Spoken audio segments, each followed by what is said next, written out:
मेरे प्रिय दर्शकों नमस्कार।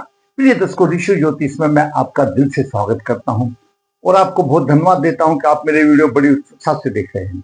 आशा करता हूं आगे भी देखते रहेंगे। दर्शकों, हमेशा मैं आपसे आग्रह यही करता हूं कि आपको अगर मेरा वीडियो अच्छा लगता है तो लाइक करें, 2 शब्द कमेंट्स में लिख दें तो मुझे ये थोड़ा सा एक मनोबल सा हो जाता है। अगर भाई मेरा वीडियो मेरे दर्शकों को कुछ हद तक तो ज्ञान की वृद्धि कर रहा है। हमेशा मैं वीडियो बनाता हूं तो एक एक शब्द शास्त्रों का है, उसको मैंने अनुभव में डाला है। मेरी तरफ से तो हर एक वीडियो महत्वपूर्ण है, लेकिन उसकी पुष्टि आप लोग करते हैं कि भाई महत्वपूर्ण है या नहीं है। आज एक बहुत ही महत्वपूर्ण वीडियो है। अगर आपकी कुंडली में चंद्रमा, शुक्र और राहु एक जगह पर हो, ये 12 भाव हो, किसी भी भाव में हो, चंद्रमा, शुक्र और राहु एक जगह पर हो, तो आपका दाम्पत्य जीवन पर क्या प्रभाव पड़ेगा। चंद्रमा मन का कारक है और शुक्र दाम्पत्य सुख देने वाला भोग विलास का कारक है और गुप्त अंगों का स्वामी है, और राहु से पीड़ित होता है तो भ्रमित हो जाते हैं। दाम्पत्य सुख में परेशानी आ जाती है। आपका चाहे कहीं पर भी हो, क्योंकि चंद्रमा जहां होगा वो भी एक लगन है। इसे मैंने बताया, अगर आपका कहीं पर भी हो, जो मैं बता रहा हूं वो तो होगा ही होगा, और रेस्पेक्टिव जो संबंधित भाग वगैरह की भाव की हानि होगी, पहला दूसरा या जिसका स्वामी है उससे भी हानि तो होगी होगी। चंद्रमा कौन से भाव का स्वामी है, शुक्र कौन से भाव का स्वामी हो, तो हागी भाव की हानि होगी। तो ये योग आया तो आया क्यों कुंडली में? आपका कहीं पर भी चंद्रमा और शुक्र और राहु तीनों इकट्ठे हो तो ये प्रबल पितृदोष बन जाता है। क्यों आया है ये? चाहे स्त्री हो या पुरुष हो, कोई भी हो, सब बराबर हैं। क्यों आया है? दर्शकों, आप लोग कभी आवेश में आकर के किसी निर्दोष को गलत शब्द इस्तेमाल कर देते हैं, उसके चरित्र पर लांछन लगा देते हैं, झूठा व्यभिचार का रोप लगा देते हैं, गलती कर देते हैं, और वह आदमी हो या पुरुष हो, उसके आरोप से वह इतना नीचे गिर जाता है, अब करे तो करे क्या। हम ये कह देते हैं, आमतौर पर ज्योतिष में उसको श्राप बोल दिया गया कि भाई ये काम मत करो, किसी की हाय लग जाएगी। हाय का मतलब उसका दिल दुखी होगा। वह हमको हाय, नॉर्दर्न इंडिया में उसको हाय कहते हैं या कह देते कोई, मतलब उसका बुरा प्रभाव पड़ेगा। उसी को साफ शब्दों में श्राप कह दिया जाता है। उसका श्राप लग जाएगा। तो ऐसे किसी को झूठा दोष लगाना व्यभिचार आदि का, जिससे कि उसकी आत्मा को क्षति हो और वो आपके बारे में अशुभ दे, उसी को श्राप कह देते हैं। या किसी स्त्री का धन के संबंधित आपने सोचा ऐसा हाय है, गरीब है या कुछ भी, अमीर भी होती है लेकिन ऐसा हाय होती है, यानी कैसे भी होने दो, लेकिन आपके कार्य से अगर उस स्त्री को दुख पहुंचा है, उसकी आत्मा तक दुख पहुंचा है और उसके सम्मान में अशुभ घटनाएं घटती हैं आपके कहने से, उसका सम्मान रुकावटें आती हैं, अवरुद्ध होता है, वह परेशान होती है कि मेरे बारे में ऐसा क्यों बोल दिया या मेरे साथ ऐसा क्यों कर दिया, मैंने किया नहीं है। दर्शकों, यहीं पर मैं एक बात बता दूं, हमको और आपको तो नहीं पता चलता, लेकिन सामने वाला कौन सा होगा। आपकी लगन कुंडली कोई भी हो, अगर आपके 10वें भाव में, इस 10वें भाव में बलवान गुरु की मैं बात बता रहा हूं, बलवान गुरु हो 10वें भाव में और 5वें भाव पर दृष्टि होती है उसकी, और यानी द्वितीय भाव पर, यानी दसम भाव में बलवान गुरु हो और उसकी दृष्टि, पंचम दृष्टि द्वितीय भाव पर होती है। अगर गुरु दसम भाव में बैठ करके बलवान स्थिति में द्वितीय भाव को देख रहा है और ऐसे आदमी को आपने कुछ ऐसा गलत सलत बोल दिया, मैं आपको एक गूढ़ ज्ञान की बात बता रहा हूं, आपको भी पता नहीं चलेगा, हमको भी नहीं पता चलेगा, तो उसकी जो वाणी है वो सरस्वती है, जो वो सोच लेता है वो 110% होगा। अगर ऐसा जातिक पीड़ित होगा, परेशानी आएगी, तो वो सरस्वती का वास है वाणी, और गुरु की पांचवी दृष्टि है। गुरु की तीनों दृष्टि अच्छी होती है, लेकिन दसम भाव में बैठ करके बलवान हो और द्वितीय भाव वाणी का भाव है, अगर उसकी वाणी से ऐसा निकल गया, उसके मन से ऐसा निकल गया, तो वो श्राप 7 पीढ़ी तक चलता है। ऐसे ऐसे कार्य हमको नहीं पता चलता, लेकिन जो श्राप आ जाता है ना, जब हम देखते हैं, ज्योतिष शास्त्र बताता है, तब पता चलता है श्राप है। तो उसी श्राप का नतीजा है आपका, किसी भी भाव में हो, चंद्रमा और शुक्र की युति और राहु भी साथ में हो, 3 ग्रह साथ में हो, आप अपनी कुंडली उठा करके देख लिए, कहीं पर भी होने दो, 7 पीढ़ी तक चलता है। उसका क्या प्रभाव आता है? विवाह में देरी हो सकती है, विवाह में देरी हो सकती है, अगर हो भी जाए तो दाम्पत्य सुख में मधुरता नहीं रहती, तलाक भी हो सकता है, या और उल्टा, यानी उसका दाम्पत्य जीवन उल्टा पिल्टा उलझा हुआ रहता है।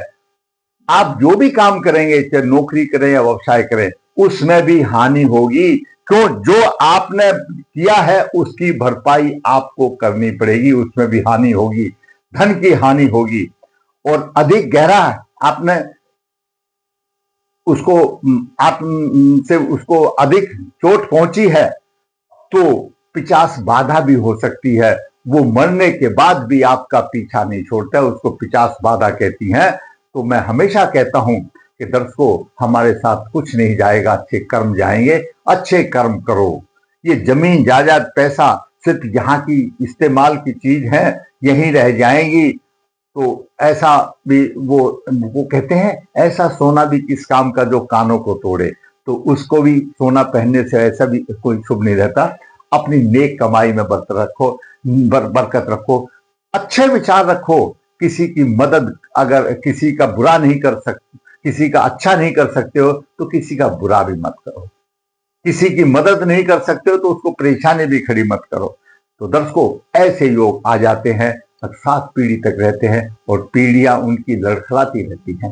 तो ऐसा योग अगर आपकी कुंडली में है तो आप देख लेना। इसके साथ ही अभी मैं बीच में मेरे 1-2 जातकों ने प्रश्न किया, उनको थोड़ा सा पुष्कर नवास के बारे में समझ नहीं आया या विश्व नवास के बारे में समझ नहीं आया। मैंने पहले बहुत वीडियो बनाए हैं, फिर भी कुछ नए दर्शक जुड़े हैं, तो मैं पुष्कर नवास कैसे बनता है संक्षिप्त में बता देता हूं, और विश्व नवास कैसे होता है। आइए विचार करते हैं दर्शकों। पहले कुंडली को लेते हैं, फिर पुष्कर नवास। चंद्रमा शुक्र राहु का योग, आपका दाम्पत्य जीवन कैसा होगा, पुष्कर और विश्व नवास के बारे में एक बार और फिर चर्चा कर लेते हैं। बालक का जन्म 9 नवंबर 1996 कृष्ण पर त्रयोदशी चित्रा चरण 2 शनिवार को हुआ। जन्म के समय पर तुला लग्न, तुला लग्न के 13 डिग्री है, साथ में सूर्य नीच राशि का, बुध भागेश बुध है, स्वामी है, 27 डिग्री लेकर के अस्त स्थिति में। तृतीय भाव में गुरु अपनी राशि का 20 डिग्री लेकर के, छठे भाव में शनि 7 डिग्री 19 मिनट और केतु 12 डिग्री 2 मिनट लेकर के है। एकादश भाव में मंगल है 11:29 लेकर के है। द्वादश भाव में चंद्रमा शुक्र और राहु है, राहु 12 डिग्री, शुक्र 18 डिग्री, 6:36, तीनों आपस की युति है। द्वादश भाव में है, द्वादश भाव भोग का भाव है। इसके बारे में बाद में चलेंगे, इसका जो त्रुटि है वो बाद में बताएंगे। अब बताते हैं हम आपको पुष्कर नवास कैसे बनता है। दर्शकों, इस कुंडली का नवास कुंडली ये है, मैं आपको बहुत छोटे रूप में बता देता हूं। आप अपना कागज पेंसिल निकालो, आप अपनी कुंडली का नवास कुंडली देखिए।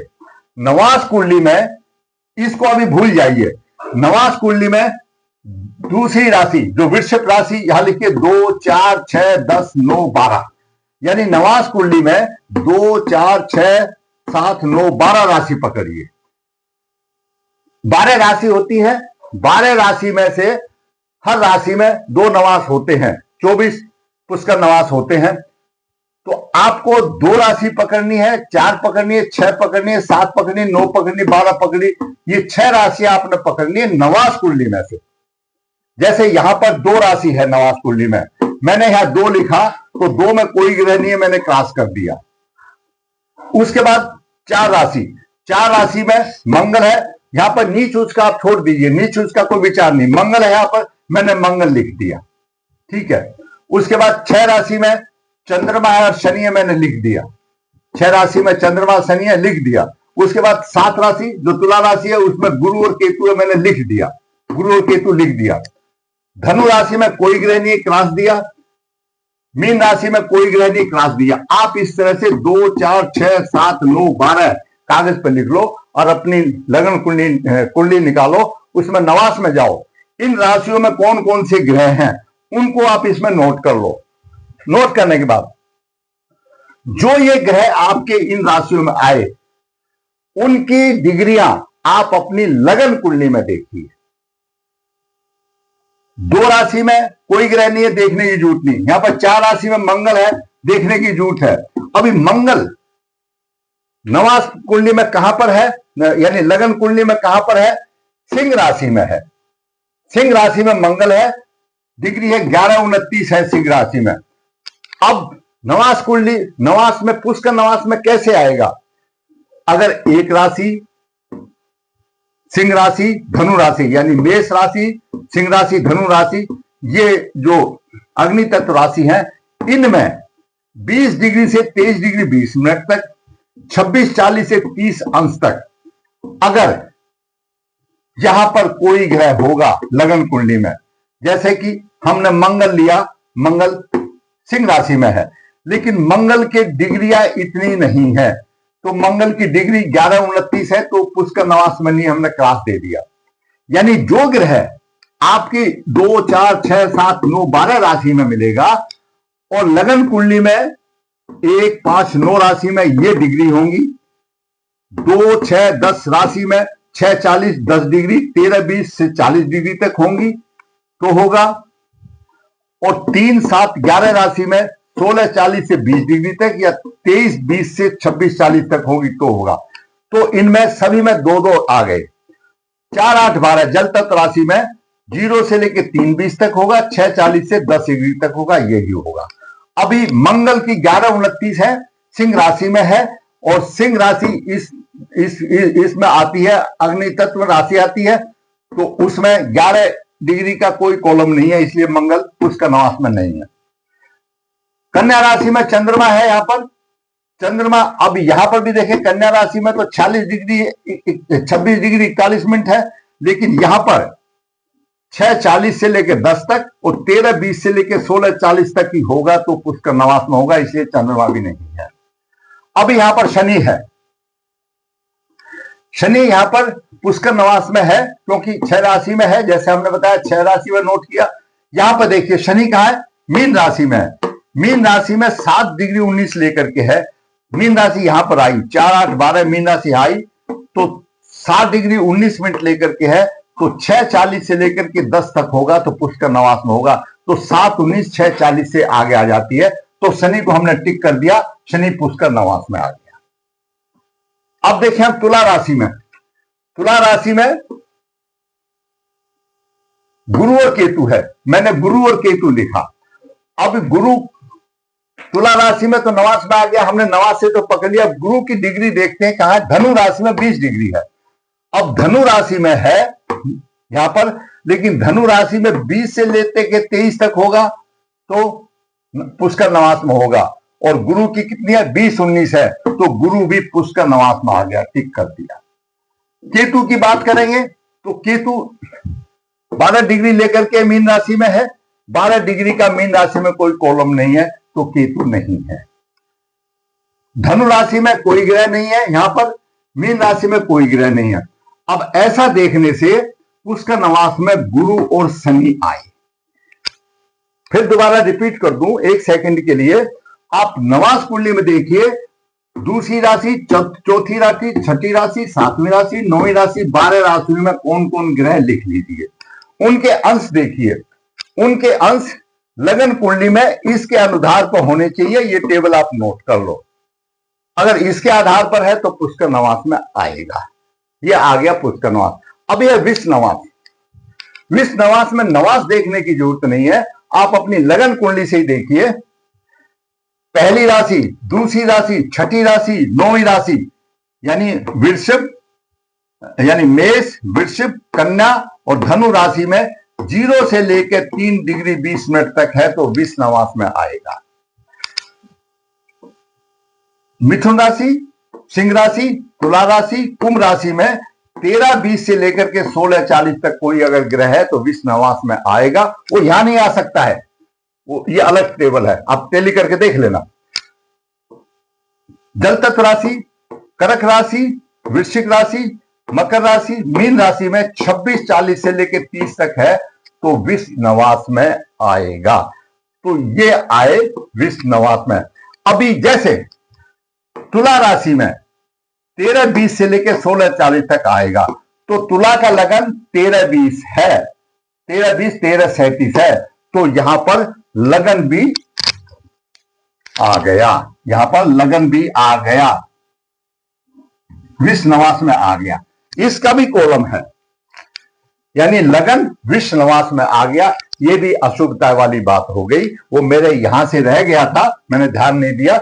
लगन की 13 डिग्री 37 मिनट है और तुला राशि का लगन है और तुला राशि के 13:20 से 16:40 तक है, विश्व नवास में आ गया तो लगन भी आ गया। तो इस तरह से निकाल लेने का है। अब लंबी चौड़ी परिभाषा छोड़ दो। कुंडली में ग्रह कारक ग्रह होते हैं, जो शुभ ग्रह होते हैं कुंडली को ऊंचा उठाते हैं और वो शुभ स्थान पर होते हैं। अगर ऐसा पुष्कर नवास में आ जाए तो कुंडली को ऊपर उठाएगा, बलवान करेगा। वो भी उदाहरण दूंगा। कुंडली में अकारक होते हैं, वो पुष्कर नवास में होते हैं तो अपने राशि को तो बलवंता देगा ही, क्यों पुष्कर नवास में है, कारक तो कोई बनाएगा, लेकिन जो जहां पर है कुंडली में उसको भी अगर अशुभ दे रहा है तो अशुभता भी बढ़ करके दे देगा। सीधी सी बात है। पुष्कर नवास में ग्रह को बल मिल जाता है और विश्व नवास में ग्रह हानि करता है। अगर शुभ भाव का स्वामी भी है, विश्व नवास में आ गया तो हानि करेगा। यही मोटा से तौर पे बात है, उसको बल मिल जाता है। अब देखिए कैसे, मैं आपको एक बात समझा देता हूं। तुला लगन की कुंडली है, तुला लगन के लिए शुक्र लग्नेश है और शनि पंचम भाव का स्वामी, चतुर्थ भाव का स्वामी, दो बहुत ही अच्छे ग्रह, भाग्य भाव का भी संभालो। अगर ये अगर शनि और शुक्र लग्नेश यहां पर कहीं हो, केंद्र में त्रिकोण में हो तो, और पुष्कर नवास में आ जाए तो बलवंता और बढ़ जाती है। लेकिन यहां पर लग्नेश नीच राशि में चला गया, द्वादश भाव में राहु से पीड़ित हो गया। अगर ये मान लिया पुष्कर नवास में भी होता तो भी फल नहीं दे पाता ना। फल कैसे मिलता? जहां पर होता भाई लग्नेश यहां पर है, दसम भाव में है और पुष्कर नवास में हो गया तो ऊपर उठाएगा। वो तो पिट गया, जो पिट गया वो कैसे देगा? जैसे ये शनि है, कारक ग्रह है शनि, तुला लगन के शनि पंचम और चतुर्थ भाव का स्वामी कारक ग्रह या छठे भाव में आ गया। अगर शनि यहां पर होता, यहां पर होता, यहां पर होता, यहां पर होता, अगर मान लिया दसम भाव में होता शनि और पुष्कर नवास में होता तो वारे के नारे कर देता। तो पंचमेश दसम भाव में हो गया, राजयोग हो गया, एक तो साधारण तरह राजयोग हो और एक पुष्कर नवास में हो जाए, ऊपर उठा देगा। लग्नेश ये जो ग्रहों की स्थिति होती है, जो कार्य ग्रहों की स्थिति है, शुभ स्थान पर हो तो हुई जातक को फायदा है ना, उसको उन प्रभाव की वृद्धि कर देगा, सुखों की वृद्धि कर देगा, शिक्षा की कर देगा। अभी शनि पुष्कर नवास में आ गया, शिक्षा दे देगा, घरेलू सुख दे देगा, लेकिन छठे भाव में तो आ गया ना, उतना ही डाउनफॉल में चला जाएगा। क्या दे देगा? सर आदमी आमदनी से खर्चा अधिक होगा, खर्चा ज्यादा का होगा, बाहरी संबंध से हानि होगी, रोक नहीं सकता। बेशक पुष्कर नवास में हो गया तो और बढ़ेगा, और खर्चा बढ़ेगा, आप ऐसा मान के सोचो। संतान संबंधी परेशानी आएगी, छठे में आ गया। शिक्षा अधूरी रह जाएगी, घरेलू सुखों का अभाव होगा। तो यहां पर अभाव जो दे रहा है तो वो उसको कितना मेंटेन करेगा, थोड़ा सा करेगा, क्योंकि पुष्कर नवास में हो गया, पंचमे से थोड़ी शिक्षा दे देगा। लेकिन छठे भाव में आ गया ना तो फिर परेशानी आएगी, उसकी बलवंता कमजोर हो जाती है। अगर उसकी स्थिति अच्छी हो, पुष्कर नवास में हो, तो और अच्छा प्रभाव मिल जाता है। और छठे, आठवें, 12वें भाव में चला जाता है तो फिर उतना शुभ नहीं दे पाता जितना कि मैंने आपको उदाहरण के तौर पर बताया। अगर यही शनि यहां बैठा होता, यहां बैठा होता तो आईएएस भी बन जाता। यही शुक्र यहां बैठा होता तो आईएएस भी बन जाता। ये एक बात है, यानी उसको स्थान बल मिल जाता है ना। पुष्कर नवास में आ गया, स्थान बल मिल गया। अभी यहां पर आ गया, पुष्कर नवास में आ गया तो क्या देगा, बलवान हो गया, खर्चा अधिक करेगा। अपने कारक की यहाँ की मतलब लगने से मान लिया तो उसको उठाएगा, लेकिन देगा। ये शनि जैसे आ गया, पंचमे से अच्छी शिक्षा देगा, घरेलू सुख देंगे, इनका है। कारक तो क्या है इसका, वैराग करना, वैराग में जाएगा। कारक तो वैराग का है, तृष्णा का कारक है। और कुंडली में पंचम और चतुर्थ भाव का स्वामी है, दोनों को बलवान कर देगा। पुष्कर नवास में आ गया और यहां पर अपने हानि कर देगा, वैराग की जगह खर्चा आदि कर देगा। तो उससे उनका कोई मतलब जातक को कोई खास विशेष फायदा नहीं होता। ऐसे लोगों का पुष्कर नवास मानने से ग्रह स्थिति भी जरूरी है। अकेले पढ़कर क्या करेंगे, व्यवसाय भी तो चाहिए। व्यवसाय वाला तो पिट गया चंद्रमा, व्यवसाय वाला तो चंद्रमा पिट गया। अगर यहां शनि बैठा रहता तो कुछ तो होता, चंद्रमा पिट जाने से फिर भी कुछ तो होता, मान लिया। लेकिन ये तो हुआ ही नहीं। तो ये फर्क होता है, पुष्कर नवास कैसे बनता है, विश्व नवास कैसे होता है। पुष्कर नवास बलवान ग्रह हो जाता है कुंडली में। अगर वो कारक ग्रह है शुभ स्थिति में तो अच्छा फल देगा, कारक ग्रह अशुभ स्थिति में तो अच्छा फल तो देगा, लेकिन उतना दे नहीं पाएगा जितना कि हम आशा करते हैं। और विश्व नवास इसके विपरीत है, घाटा करने वाला होगा। ये रहा। अब चलते हैं कुंडली की तरफ। यहां पर चंद्रमा शुक्र राहु आ गया, लग्नेश द्वादश भाव में है और सप्तमेश यहां पर है। एक दूसरे से 12वें है। शुक्र यहां, मंगल यहां, एक दूसरे परस्पर दूसरे 12 है। दाम्पत्य कलह का कारण होगा। शुक्र गुरु पुष्कर नवास में था, पंचम दृष्टि देख रहा, फटाफट शादी करा दी। क्यों, गुरु कारक है शादी कराने का। ये मान लो कन्या की लड़की का, कन्या की राशि है तो कारक ने शादी करा दी। लेकिन दाम्पत्य सुख तो शुक्र ने देना है और मंगल ने देना। मंगल नीच हो गया नवास में आकर के और शुक्र इधर पीड़ित हो गया। दाम्पत्य सुख क्या हो गया, अभी तलाक की अगार पे बैठे हुए। 1 साल पहले शादी हुआ, अभी से बात चलनी शुरू हो गई। वही है, एक दूसरे के ऊपर लड़की ठीक नहीं है, लड़का ठीक नहीं। ये सिर्फ कहने वाली बात है, बातें हैं, सिर्फ हमारे ग्रह ठीक नहीं है, कुंडली हमारी ग्रह ठीक नहीं है। और लगन भी जो है ना विश्व नवास में आ गया। बाकी सब कुछ ठीक है, लड़का भी अपनी जगह ठीक है, लड़की भी ठीक है, कोई भी होने दो, चाहे लड़की कुंडली हो लड़की कुंडली हो। खराब है तो हमारे ग्रहों की स्थिति है, खराब है तो हमारे पूर्व जन्म के कर्म है। बाकी सब कुछ ठीक है, ना लड़की में कोई कमी है ना लड़के में कोई कमी है। कर्म है तो हम अपना पूर्व जन्म भोगने के लिए आए हैं। उसका उपाय है, उपाय करके शादी कीजिए। आप लड़का हो या लड़की हो, उपाय करके शादी कीजिए। ये दोष क्यों आया है मैंने कारण बता दिया, इसका प्रभाव बता दिया। इसके लिए पितृदोष है, पितृदोष निवारण कीजिए। पितृदोष निवारण करने के बाद लग्नेश का रत्न धारण कीजिए, भागवती लाकर धारण कीजिए। और शादी से पहले लड़की है तो कुंभ विवाह, लड़का है तो अर्क विवाह कीजिए। फिर देखो आपका गृहस्थ जीवन अच्छा चलेगा। और नहीं तो अब वही है, गांव देहात में बोलते थे ना, पंचायत लेके आगे, 4 आदमी बात लेके आगे, भाई चलो भाई बातचीत करेंगे बात। फिर ऐसे ही चलते बदनामी होती है समाज में। ये ऐसे ही ग्रहों का काम है, अपना ग्रह अपना रंग दिखाएगा जैसा कर्म करके आया है। अगर ये साधारण उपाय नहीं है, आप सोचो कि हम घर में कर लें, कोई महाराज कोई पंडित जी घर में करा दे, आप पैसा खर्च करें, सिद्ध जगह पर जाकर के उसका प्रायश्चित करना पड़ेगा, उसका पितृदोष निकालना पड़ेगा। फिर आप उसको कुंभ विवाह या अर्क विवाह कीजिए तो आपका दाम्पत्य जीवन सफल होगा। अगर आपको मेरा वीडियो अच्छा लगा तो लाइक करें, शेयर करें। जिसने चैनल सब्सक्राइब करें ताकि आने वाले भी अपडेट आपको मिलती रहे। धन्यवाद।